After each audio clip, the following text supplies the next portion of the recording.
when we first started looking at castles, we were looking for basically a fairy tale castle. That means not a big house, but a castle that had turrets, and turrets in plural. I was of the opinion that it should have more than two.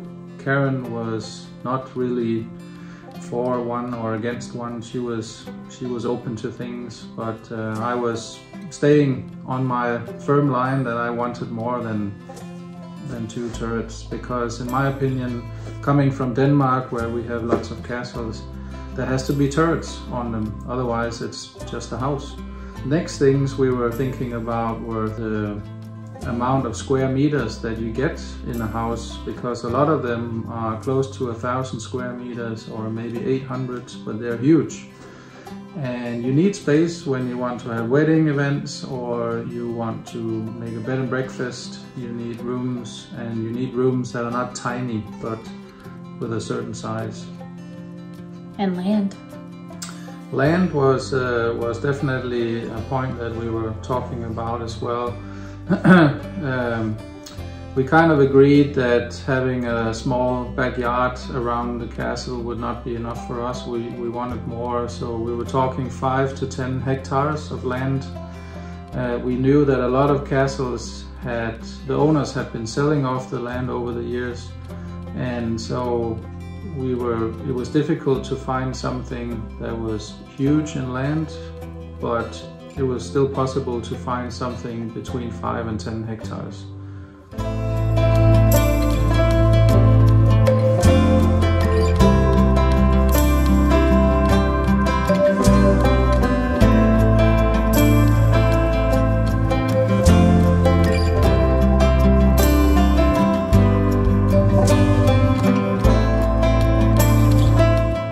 So the first castle I went to see, I went alone because I was working, and I went to the northwest part of France, to a town called Rennes. And north of Rennes there was a castle for sale. It was about a 1-hour drive north of Rennes, and I went there with a colleague and his wife. And it was a day in August, a summer day, it was hot. And I had found this place on a French real estate page. And I was able to locate it on Google Maps. And so we drove up there, and there was this long driveway. It just kept going and going, and you would think, oh, this never ends. But finally, coming down to the end, the trees were kind of opening up, and you would see this very beautiful castle standing there, old stone. And the castle was built in 1688. It had a 40-hectare land coming with it, and the listing price was 860,000 euros. And so this was the first time I went to see a place where I thought to myself, oh, you know, it's not impossible to get a castle in France, because the prices vary, of course, but depending on the state, how much do you have to renovate and so on, you could really find yourself maybe selling what you have back home and then just buying a place like this instead. So we walked around for about an hour and a half, and I took a lot of pictures, and I was very excited, and I thought, it's amazing. You can get this place, and it's in the countryside, it has lots of land. And I wanted to go home and tell Karen all about it and call the estate agent right away.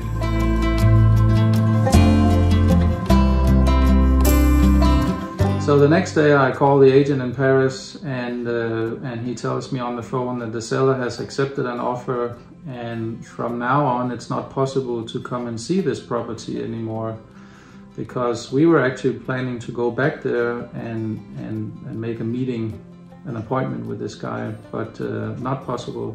So this was the first time we had experience with this kind of, when somebody accepts an offer and it's kind of closed down and nobody else gets to see the place anymore.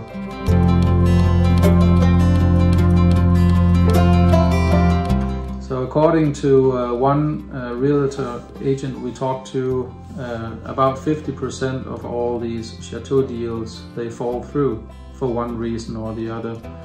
And that's a very high number. So maybe somebody has put in an offer, the seller has accepted, and you cannot go and see this place, but the agents will tell you, but if the sale falls through, then maybe you can come and see it later. So they kind of keep it open for a later point of time.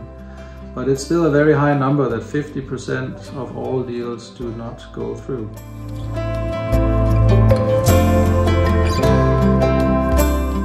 So one criteria that was also on the list is that we wanted warm weather, and to get that we were actually looking at the southwest of France, and the first place we actively went to try to buy or try to put a bid on was just between Bordeaux and Toulouse in the southwest of France. And we went there in June of 2021. And we stayed at this place for 3 nights, and it was really good because we had a chance to kind of put the shirt on or get the feeling of how is it to stay in this place. We have some nice memories about this place. It was absolutely stunning. It was elevated up on this hill and you could see it from afar away. It was encircled in about 10 hectares of land that was at the foot of the hill. Yep. It had an old tennis court that was completely grown in, and it was huge. It was about 1,000 square meters, and it was listed for 995,000 euros.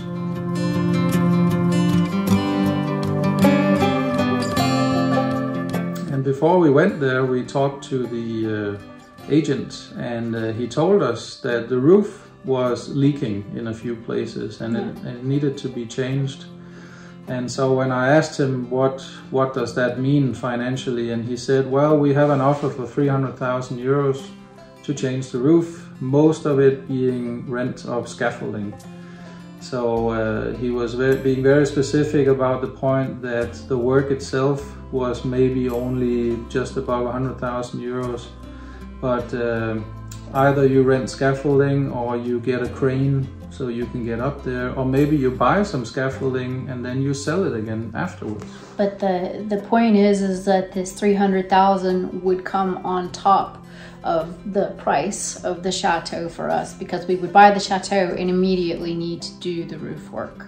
So after the conversation with the agent and the fact that the roof needed work or to be changed, and we had seen everything on a rainy day, which was a good thing because the day he came to show us around, it was really raining and the water was coming in 2 or 3 places, and you get a little stunned when you walk around and you are interested in buying a place and the water's coming in.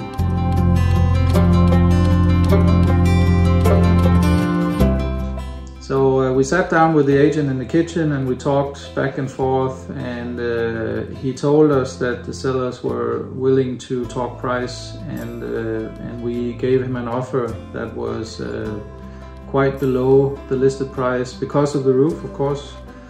And he was not sure that they were going to accept this, but of course he was going to ask. And meanwhile we stayed there the nights, and we had conversations back and forth. And finally we went home, conversations continued, and it turned out that there was a British couple who were also interested in this place, and they finally bought it because they bid a little higher than we did.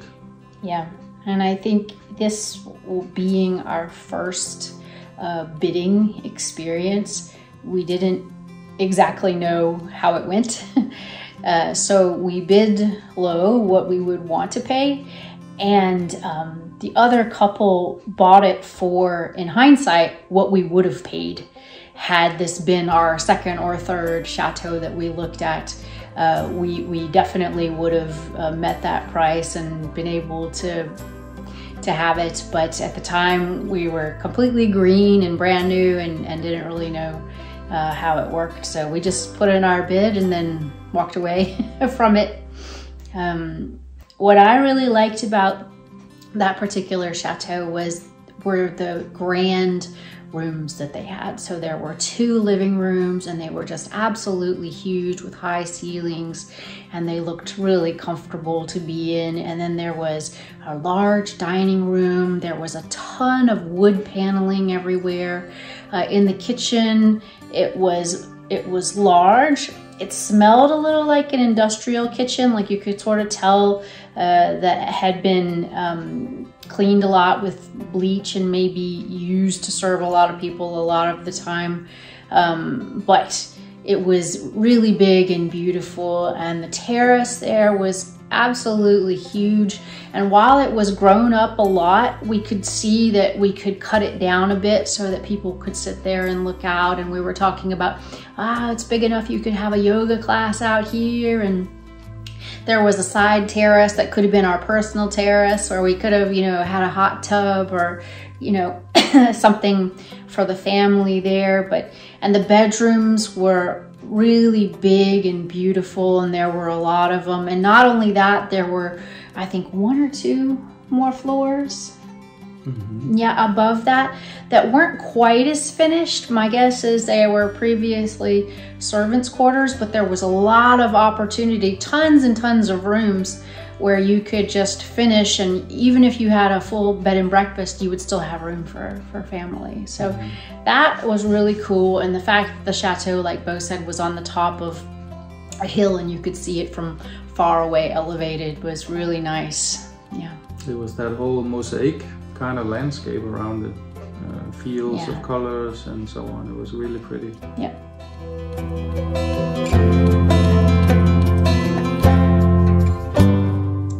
So after some time, and in the aftermath of not getting the first castle we actively went to try to buy, we kept looking online, and we found a place about an hour north of Bordeaux.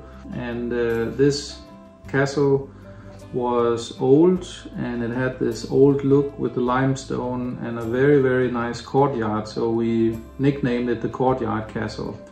It did have a swimming pool and some outbuildings, and there was plenty of room to do the things that we wanted to do, namely bed and breakfast and wedding events. And so when we went there, it was October of 2021. We went there with my 3 children, so they could also be involved in seeing what we're trying to do here and so on.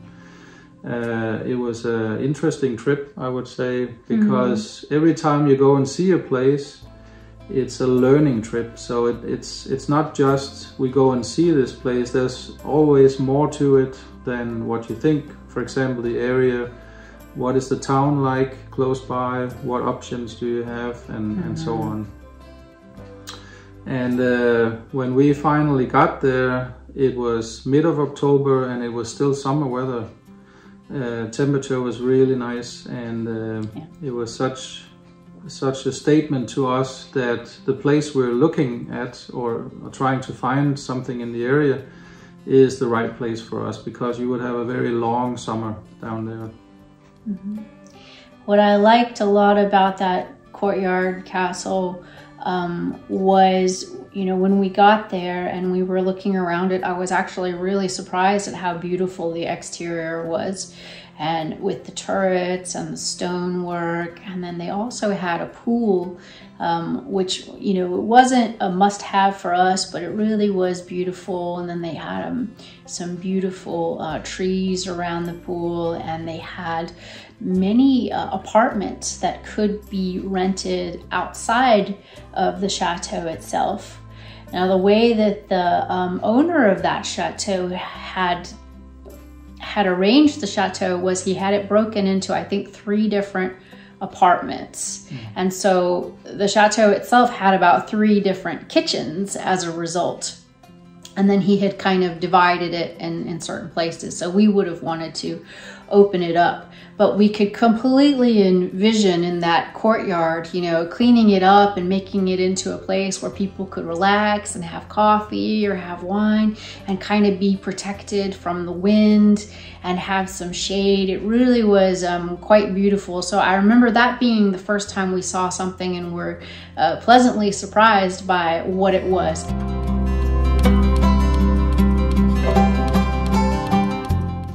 thing I didn't like about it was sort of how long it was. Because it was around a courtyard, you know, it was sort of a long, you had to go from one room to the next room to the next room, and it didn't feel like there was sort of a central area. So I didn't really like that, but the rest of it was so stunning that I was gonna get over that.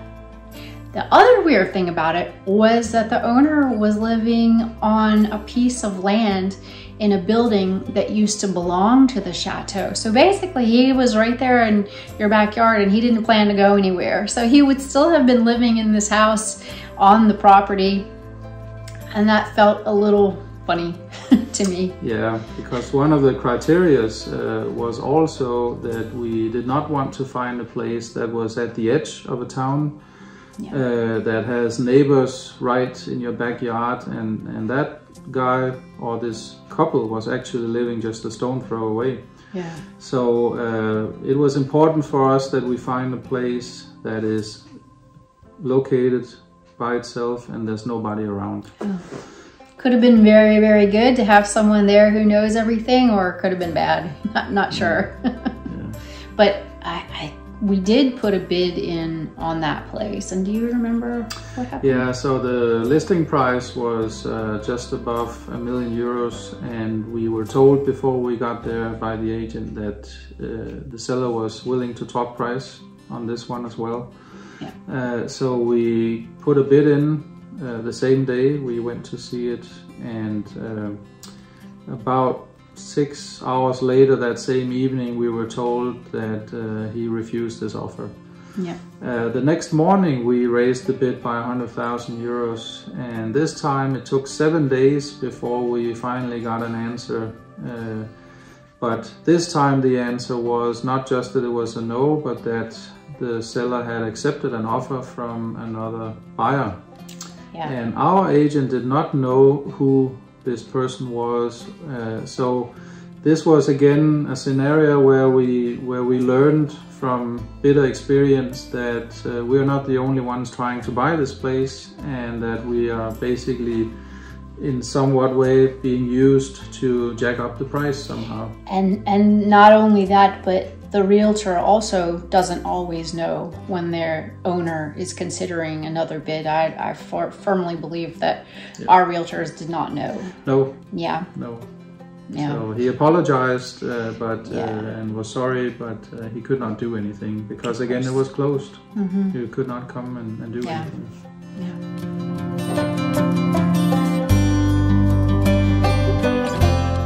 So when we went back to France, this time we had found a place that we had been looking at online, but we were actually not sure that we wanted to go and see it.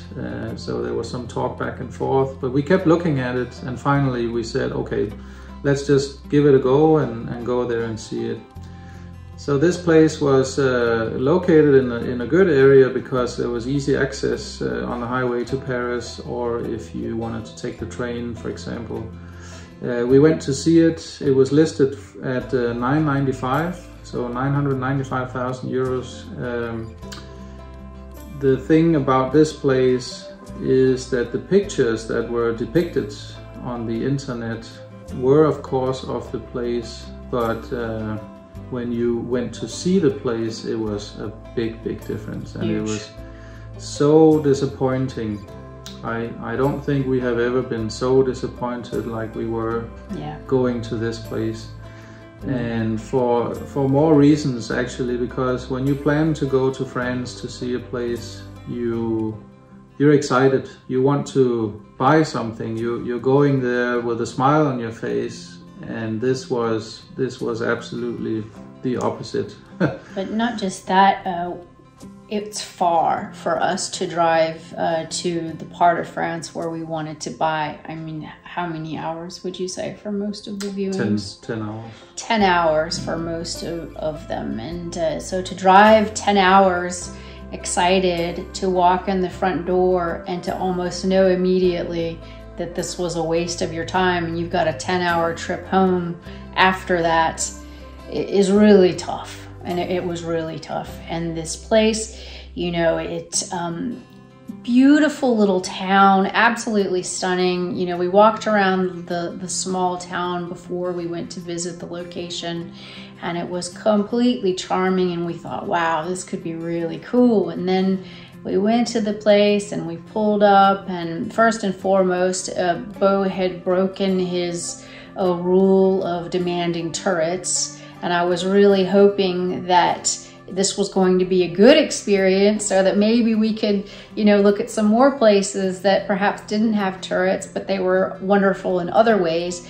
And we walked in, and the entryway was just fine, but then when we started to go through the rooms, they were really dirty and really not well kept, and there was no charm really about any of it whatsoever. I think the woman who owned it, she had been a horse trainer, or her family had been really into horses. So they had a lot of, you know, horse areas on the grounds where they had been training horses and having horse events. And that was kind of cool if you were into that sort of thing. But the rooms themselves were absolutely filthy, and it almost made me a little sad that she was living in this place, and I hope that she was able to sell it. I do hope she was able to sell it ultimately, but it was not for us. Yeah. No. You came through the door, like Karen said, and what you could see right away was that you can strip everything down to the bare wall and start over. Yeah. And when somebody is asking €1 million for a place, there has to be more than bare walls that you can start with. This was simply just not good enough. And but you know, it was also a confirmation to me that the criteria that we had put up from the beginning were true. So I was sure in that second, and I think you agreed that okay, this is not what we're looking for. No, and also the pictures were so misleading. You know, it was just amazing the pictures that we had looked at, you know, from the realtor gave a completely different feel for what you got of the place when you were there. Yeah, and when you sit at home and you look at a place that you're in doubt about, but then you think, but the price is relative high compared to what you're looking at, so there must be something good in there. They must have something that you just don't see on the pictures. No. But this was not the case, and I think this was the time where we were the most disappointed when we went home. All the way. It was November, it was gray, cold, it was basically half a storm driving home. Yeah. And then we decided, okay, this is the last time that we're doing this, in the sense that going to France just to see one place, we won't do it again. That was a no-go. So we wanted to have at least 3 or 4 chateaus that we were going to see in the future before we start moving to France. Yeah, yeah.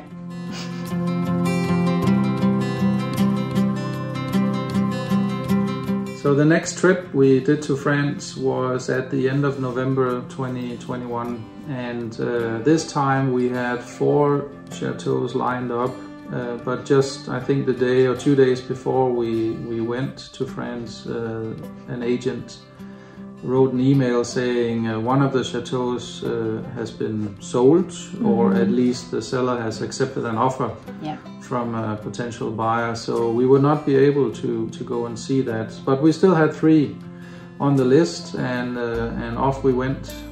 And the first place we went to see is actually Château de La Tuilerie. It was listed at the time at €1,260,000 euros. And this is the one that we ultimately did buy in the end. Yeah. We had found former agents who had this online for about 1.5 million euros, and so at the time it had been reduced somewhat. And we were interested in seeing it because we could see the orangery in the background. But you know, a lot of times when you look at listings, they don't have too many pictures on there, maybe 5, 10 pictures. you don't get a location, so you don't know exactly where it is. It says an area, like in this case it said Cahors, but it's 45 minutes away from Cahors, so it's not that close.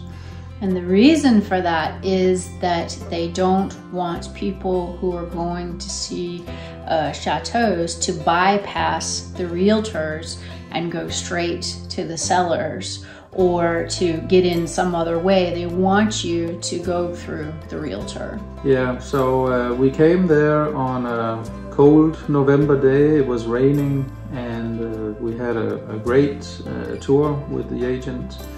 It was absolutely fantastic and stunning, and we really, really loved it.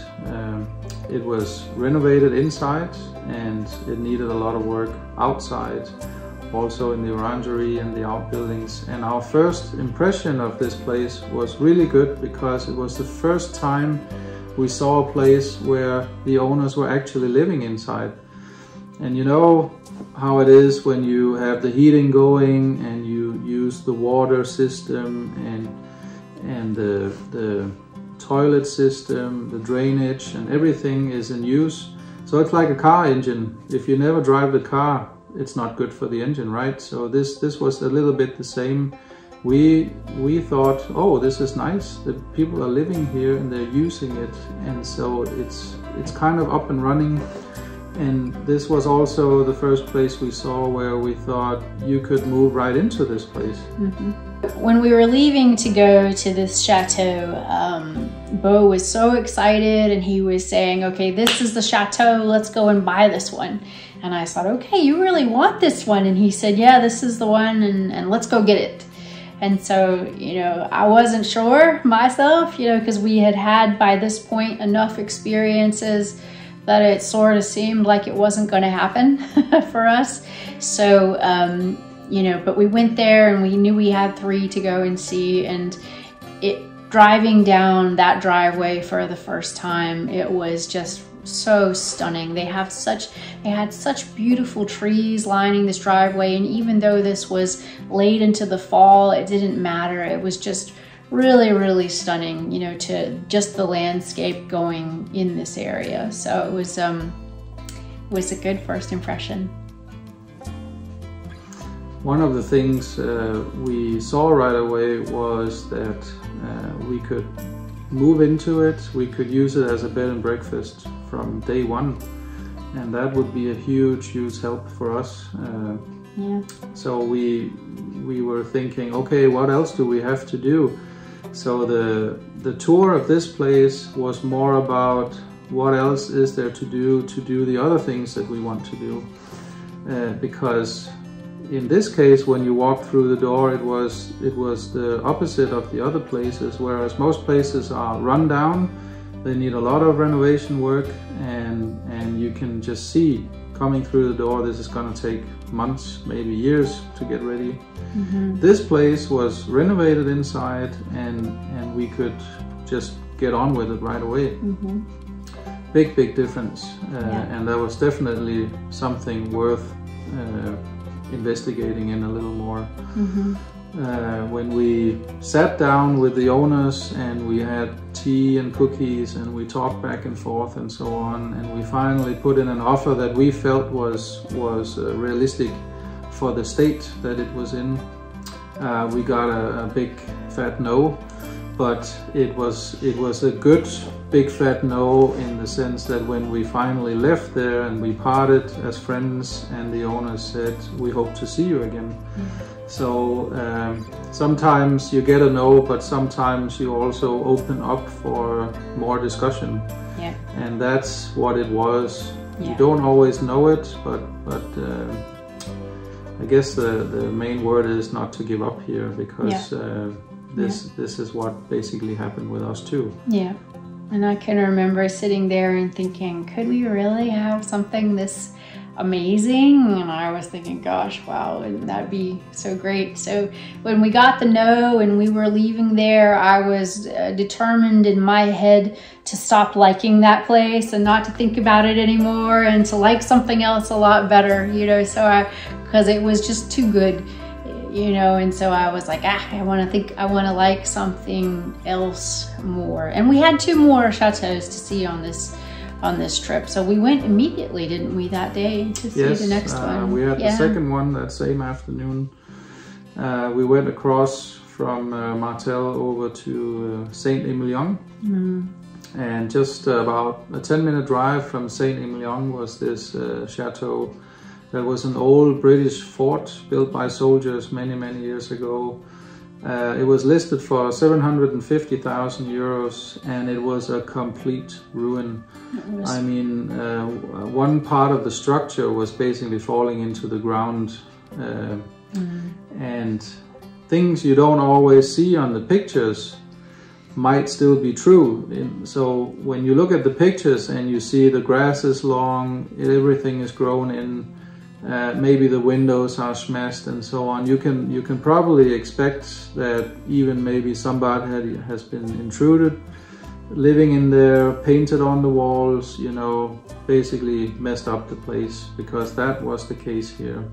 It was a left behind building for many, many years. And we walked through the door and we knew right away this is not for us. But when you sit at home and you look on the internet, you don't always know, you know, maybe it could be something. Because I have to say, this place was very stunning in the landscape. We could stand outside, we were looking over the valley. You had wine fields everywhere around it, you know, and we were standing there talking about how you could put a pool that was at the edge, and you were just looking out over the valley. And then there were chateaus and homes that were just along the edge, and this was the reason for the high price of this chateau. Is it had a spectacular location, and it was Saint-Emilion is wine country, and you drive and you just passing, you know, wine fields, and the view that they had there really was beautiful. And we could have imagined, you know, sitting out there in our chairs and guests sitting out there and having a glass of local wine and looking out to the valley. So that was the charm.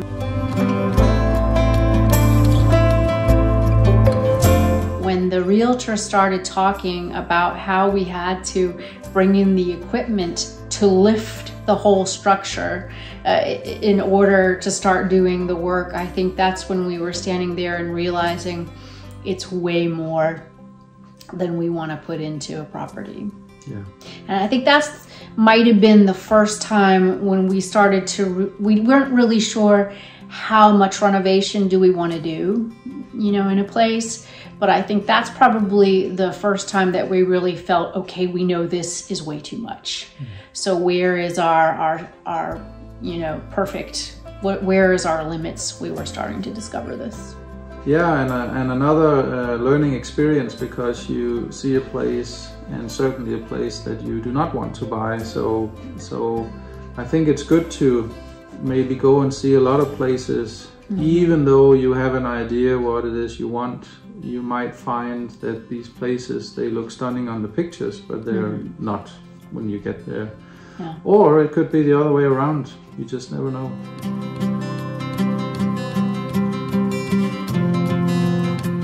And I would also say that there was definitely a sense of urgency with us as we continued with our search, because so many places would get snapped up, you know, and so we always felt like we were kind of running a little bit behind, and maybe somebody else is seeing them today, and so we want to make sure you know, we get to see it too before it's gone and off the market.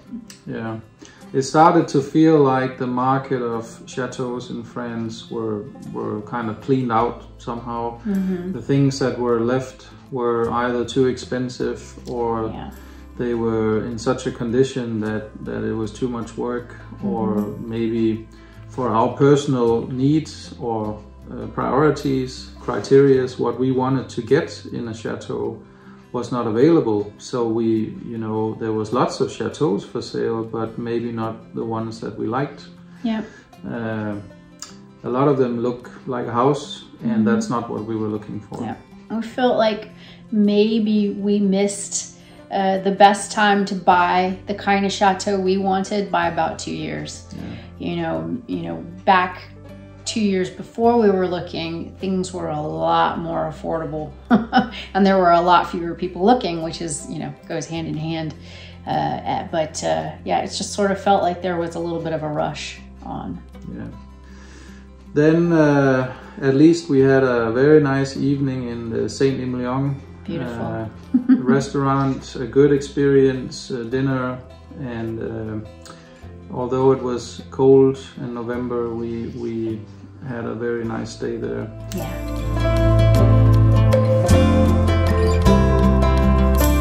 The next day we went to a chateau, which was located about half an hour west of Toulouse. Mm-hmm.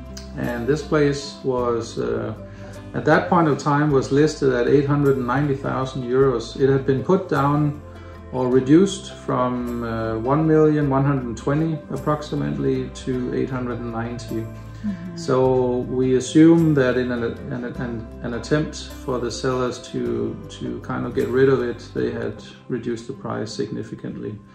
I did manage to find another agent's listing from former times that was also about, I think it was more than 1.5 million actually. Mm-hmm. Mm-hmm. So sometimes you can find things and you see, oh, maybe 5 years ago it was that high, and then they tried to sell it, and so on. So there was this tendency, in our opinion anyway, that maybe they have a price of, let's say, 1 million euros, but that doesn't necessarily mean that you have to pay that for it. Mm-hmm. You can bid and see what happens, right? And it seems to us that's what people are trying to do. Mm-hmm. So we went there and we came up the driveway, and I would probably go so far to say that Karen loved it right away. Mm-hmm. She was sold right there. And the price was more in our favor, and also we had not even seen it inside yet, but it filled out the criterias when we got there, with the turrets, old French castle, limestone, lots of space. It was about 1,000 square meters altogether. We went into this 2-level, completely renovated apartment that you could move straight into. Mm-hmm. And so if you had to do work on the place, which you had to, then you could live in the apartment until it was ready to move over. Yeah. How old was this place again? This was from the 1560s. Yeah. And most people will think, oh, 1560s, that's really, really old. But there had been some former owners that had renovated parts of this chateau into a very good condition, actually. Mm-hmm. So we saw this as a very, very good opportunity for a place to live, for a place to have bed and breakfast, and the weddings, of course. Mm-hmm. We found areas on the grounds that looked like places, you know, like alley of trees or open spaces. There was an old pool actually outside that could be renovated to work again. And what else did we have? Yeah, it wasn't that there was a ton of land, but it was enough, because it was kind of away from, you know, any cities or town areas. You know, when we went up on the top and looked out, you know, there were a lot of fields. You could see the neighbors, but they weren't close. You know, and on the very ground floor, it was medieval. I mean, it was like a dungeon. It was so cool, all the huge fireplaces and the rocks, and you walked in there and this was an authentic castle. You know, this was the real deal. And up on some of the floors, I think it was the second floor, that the tiles in the hallway actually were, you know, some of the original tiles. And I loved the authenticity of the place. I loved the towering turrets, the big facade when you drove up to it. It was just gorgeous. And then there was so much more there than we had any idea was there, because it just wasn't in the pictures. It wasn't in the description. They had a whole modern hall where you could host, you know, office retreats or anything like that. You know, it was a multi-purpose room. It was ginormous, and they had, you know, an authentic fireplace that they had brought from another chateau. All of the bedrooms, they all had bathrooms, you know, and shower facilities, which we were really surprised at. We hadn't heard that before. And it had heating, you know, which, and did it have air? I'm not sure. No, yeah. But it had a pretty new heating system. Yeah, new heating system. There was a story about someone who had lived there previously, and I believe it was one of the buyers for Dior. No, it was one of, he was the designer for the fur of Christian Dior. Yeah. So a designer who had worked for Christian Dior had lived there, obviously someone with taste and style, and they had done so much there to make the rooms interesting, you know, whether it's just from the wallpaper or the fabrics or, you know, something like that. I believe there had been royalty living there as well. Yes, Dutch princess. Yeah, a Dutch princess had lived there. So it just had interesting stories already, you know, in this place, and it being so authentic, interesting people who had lived there. And so we were very keen to put an offer in on this place. Yeah, and what we did was we bid under to see if there was any way we could modulate the price a little bit, because when you also have to renovate, you are looking for a price and maybe a budget after, so you can renovate. And we actually managed over the coming 3 weeks to talk to the agent and the owners of the place, and we finally agreed on a price. It was about mid-December, and it was a price that the owners had offered to us. So we accepted this, and we were very happy. You know, we thought this is absolutely awesome. We have found a place. It's pretty close to Toulouse, and it had mostly all the things that we were looking for. You can't always have everything, but you can maybe have 90%, and I would say we were hitting that bell right there. Yeah. We had to do certain things in the terms of renovation before we would be ready for bed and breakfast, for example. It would not be a fast job, but a place we could move into also right away because of this 2-level apartment that was completely renovated. So finally we get to the holidays, and we had signed a letter of intent, and we were waiting for the sellers to do the same thing. The agent had told us that we would go to the notaire early January, and that we could probably sign early January the compromis. And then the process would run over the 3 months, but at least it would be a pretty fast process. When we got to just before New Year's, we got a phone call saying that the property has been basically offered or sold to another couple who wanted to buy it at the price that it was listed for. And so we were very shocked. And we did not feel that this was fair at all, and we felt like we had been used to jack up price once again, and it was really getting to a point where we felt like, okay, what is going on? A lot of people in the business have told us that this doesn't happen, you know, that because the seller had made the offer to us. You know, we had made an offer and he had counter offered, and we accepted his counter offer. So after the letter of intent was drawn up and we signed, they wanted to make a few, you know, adjustments to it. And so it felt like we were just finalizing. And so we fully expected them to sign the letter of intent too, because it was their price that, you know, it was exactly what they asked for and we had agreed.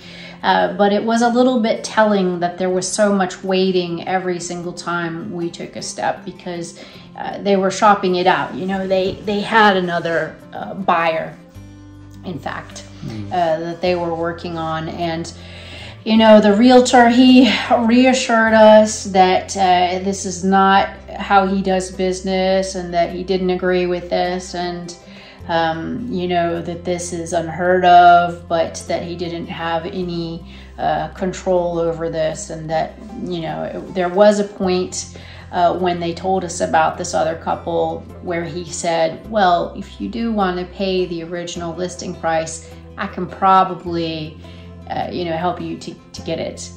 And we both just felt like we were possibly being tricked. It's hard to know. Yeah. You know, it's hard to know, but it felt a little bit like they were really toying with our emotions about it, and just hoping that we'd say, yes, we'll pay. And we decided not to. Yeah. We said, forget it. You know, if this is how it's gonna go, then maybe this isn't for us. And so we said a hard no, and let us know if the sale falls through, just in case they were bluffing. But apparently it was sold. There was another buyer, in fact, and we were used to make them pay more. Yeah. So loved the place, but that was really tough. And I will say that the months after that, they were really hard to want to sit down and look for another chateau and make another trip, because we had finally got a yes, you know, and it was really, really tough.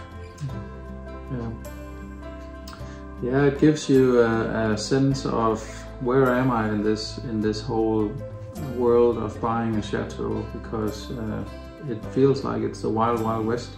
In a certain way. Of course, it can be easy, because you can go out and pay the money they ask for, and they will go down and sign at the notaire tomorrow. And when they do that, the seller can't get out of the deal. So that's probably the easiest to do, if you're able to do that.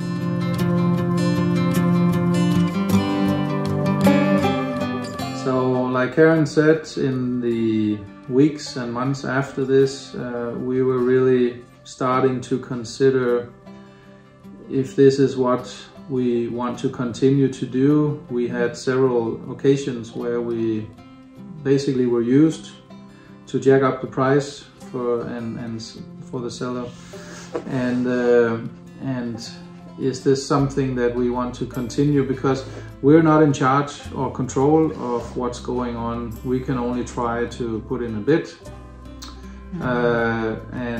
So we decided, we got to February of 22, and we decided to go to Lake Como to see a couple of properties there. I think we spent 3 or 4 days at Lake Como.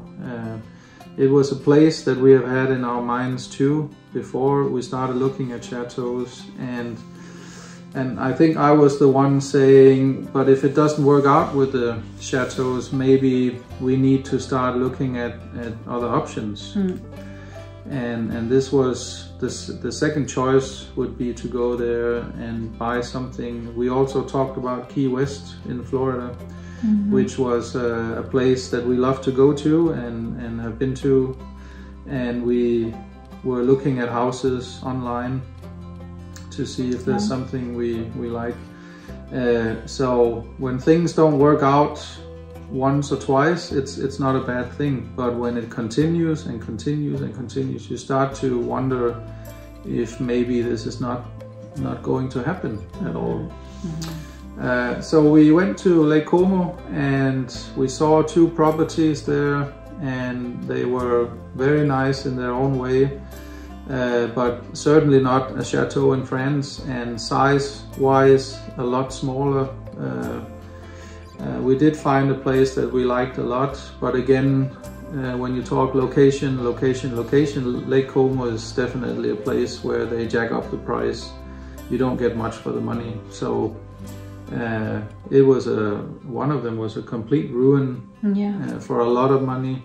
And you also, again, you had the bare walls, you needed to make a new roof. everything had to be redone. Yeah. But the location was really nice. Stunning view. I mean, it was on the hillside, and what you really got was a mountain view, because you got the mountains across the lake. On the other side of the lake was your view, and you could see the lake, but you more saw the mountains, and where the property was located kind of opened up onto this valley on this steep terrain, and so you just got such a breath of fresh air in terms of view. The downside is that your neighbors are right on top of you, like they are in a lot of Italian villages, and but it was a charming structure, the house. You know, I could really see us, if we fixed it up, it being a charming place to live. But there weren't a ton of rooms in it. It was small, so we could have guests, but not too many at a time. And you know, we could imagine, you know, having an interesting, fun life there, because just the views and the Italian food and just the landscape. And we were married in Lake Como, so it has a special place in our hearts. And we really had to think hard about how much renovation was involved there. And I think that's where, again, we were sort of honing in on how much renovation do we really want to do, you know, or how much can we do? And we would not be able to live in that house when we were renovating. So that means we would have had to rent or, you know, pay for somewhere else to stay whenever we would go to Lake Como to work on the place. And it just, that on top of the cost of renovations, it just sort of started to sound like maybe a little more than we had the time or the energy to be able to take on. Yeah. But it had a little waterfall running down one side, so all you heard was like water running, and then you looked out and you saw the beautiful Lake Valley. So it certainly was a temptation. Oh yeah, yeah.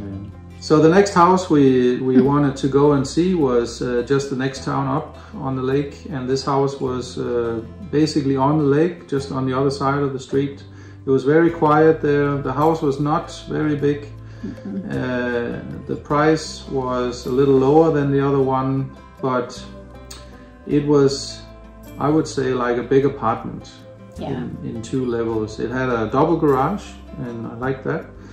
I liked that it was close to the lake, and I liked that you have the quiet there and so on. And so it would never be the first priority to buy something like that, but it was kind of interesting to have something to pull up of the pocket if it didn't work out in France. So these 2 properties we saw at Lake Como was, what would you call it, on standby, I guess. Yeah. We had something that we liked, and we had a couple of options there that we could go back to if nothing would work in France for us.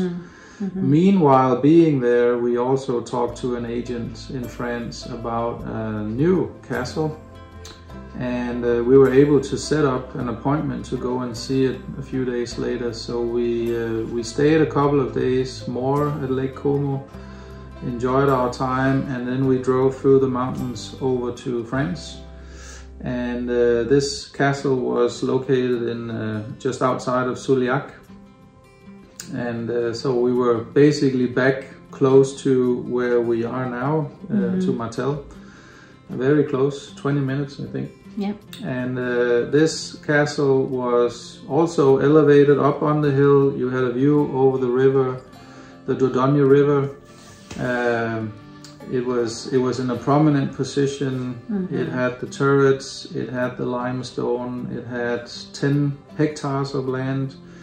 It was listed at €1,260,000, and then it came, because once we got there and we got through the door, there was a lot of work to do, a lot, and it was so much that you would just walk around from one room to the other, and you would just get pounded in the head by, okay, is this going to be 1 year or 2 years, or every room one after the other.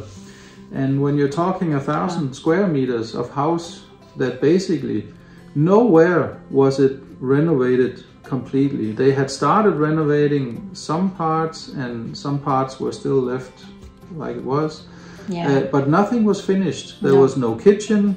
There were a couple of toilets that were usable, but so the owner had decided that he wanted to do some outdoor events, and you know, with drinks, and you can imagine a summer evening, you have the landscape you look out over and so on, some upscale kind of cocktail party. So he was prioritizing the garden over the house, and we don't know why he wanted to sell, because I guess he had bought it a handful of years before that, and of course at a significant lower price, but he didn't really finish anything, and so just the garden. Yeah, that wasn't finished either, but he was working on it anyway. He spent the majority of his time renovating the garden. I will say, for that chateau, it was absolutely stunning to look at from the road. The way it was situated, it was gorgeous. And when you walked into it, it had one of the best layouts of any that we saw, because you walked into a great entrance hall, which was something that I had been looking for. Something where you walk in and there's a large entrance hall, and then there are rooms off of the entrance hall. And it had that. It had where you walked in, it was gorgeous, and then to the right, there was this long, you know, sort of not a living room, but an event room, you know, sort of like could be a dining room. It was really big, and then off of the other side, you know, it was sort of like a mirror image. There were rooms, and so it felt, feng shui wise, it felt really good to walk into this space. And the dining room and the living room, it felt really good to be in there. But like Bo said, there was so much work to do everywhere. And, you know, on the ground floor, you could almost convince yourself, we can do it. But then when we started going up floors, and you could see electrical wires hanging everywhere, and plumbing, you know, kind of half done, and holes in the floor, and all of this. And there was so much work to do. We realized very quickly that we were standing in a ruin. And you would pay for the ruin and its nice garden, and then you would have to pay that whole amount again just to renovate the place. Yeah. So, and it seemed to me this guy was just going to harvest whatever he could get out of it. Yeah. And these weren't rock bottom prices, you know, like it used to be to buy a ruin. These prices were as if you were buying a finished chateau. But it wasn't. Yeah, no, he had basically added $1 million to what a ruin costed 10 years ago.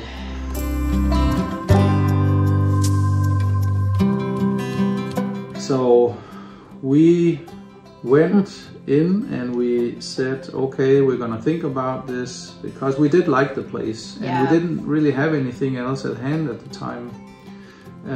So we went home, we talked about it, and we put in an offer that was significantly lower than the listing. And I think it took 3 or 4 days, and then it was a big fat no.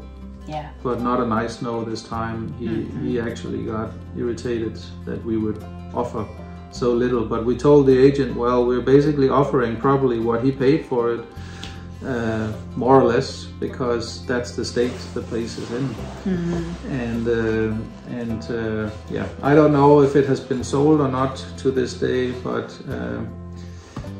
I think it's important to know your own limitations, and when you go into a renovation project, is it something that you can overcome, or is it a complete madness? And when you talk about a big house like this, with a lot of rooms, I don't know, maybe it takes 3 months, 6 months to do each room, depending on how much time you have and so on, but it's not something that you do overnight, so you cannot finish renovating a place like this in just a year, maybe not even 2. And it's not a financial issue, it's simply a matter of time and material and when can you get the workers? And as far as we know, it's not that easy to get the contractors in France either. Then you have to go and find somebody from abroad to bring in, and then the whole rumble starts.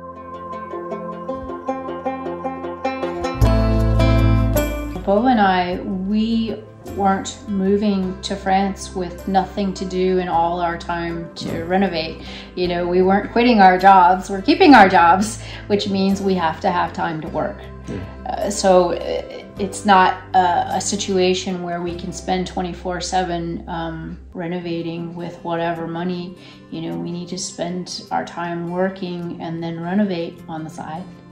So a full workover on a chateau, we realized this is not going to be for us. And it's never just about renovating a place. There's so many other things you have to do, which is what we also deal with now, like authorities, getting permissions for things. Permissions, paperwork. Exactly. It takes time, and you send in an application and they will tell you this takes 2 months or 3 months or 6 months. And maybe you get it sooner, but you just don't know. So things takes time, and so all of a sudden renovation can take a lot of time.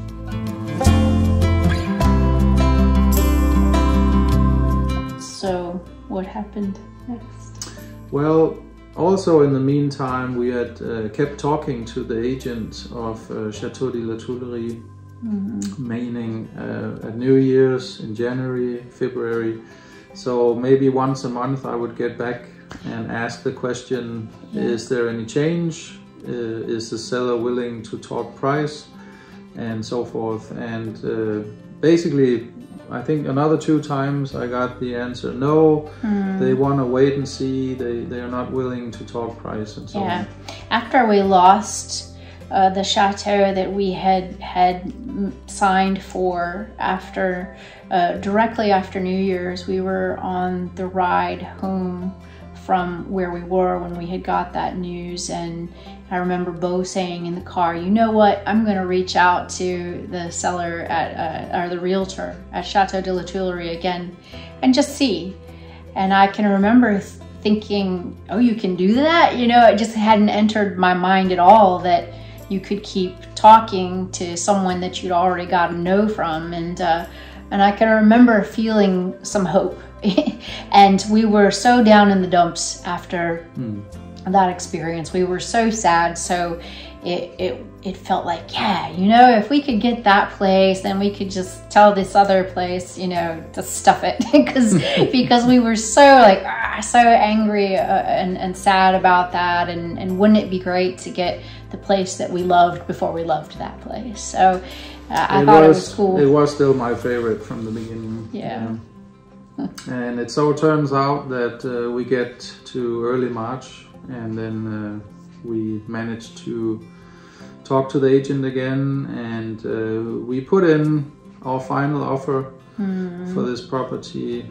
And I guess she was good enough to explain to the owner that this is the last attempt to try to talk to you. And I was walking home from the gym here in Düsseldorf that morning, and I can remember I knew that Bo was going to ask again, you know, give them another offer, and I was kind of saying a little prayer, like, maybe could we just get yes on this? So the realtor called me just before Karen came home, and she had talked to the seller, and he accepted. So I got a very loud phone call, a happy phone call, saying he finally accepted. You kept coming back.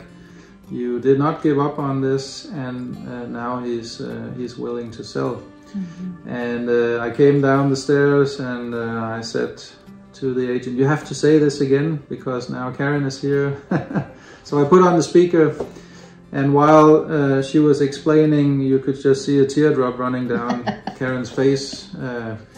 I guess it's such a relief that that you finally get to a point where you can agree on something, and that we had made it very clear that we did not want to talk about buying a place again, if we were to be used as a subject of jacking up the price. Yeah. So we talked to the agent about this. She was in full understanding of that, of course. Yeah, we were really gun shy at that point because we had been in this place before where a seller had accepted. And so, you know, we were now nervous to get the paperwork done. But it was completely a different experience, you know, this time with this seller and this realtor. We weren't sitting around waiting for days and days for signatures and answers. Everything, you know, went very smoothly with the initial process. And we got the letter of intent signed by both parties. And then, you know, we could relax at least that we had that part done. Yeah.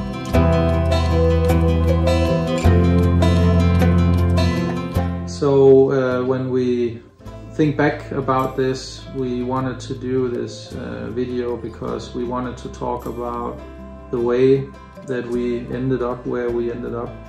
And there's no easy way. We think that some people are lucky and they probably more or less get the first place that they look at.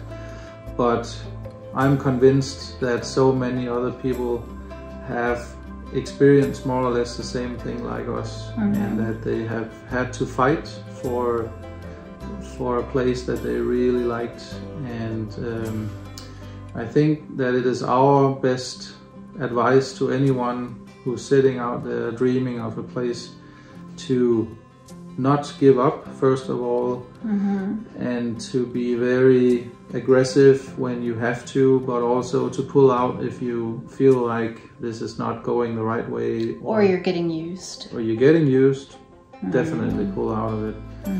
It's not worth it because you cannot avoid having emotion involved in this too. And so I think that there is a place for everyone if they really want to fight for it and not give up.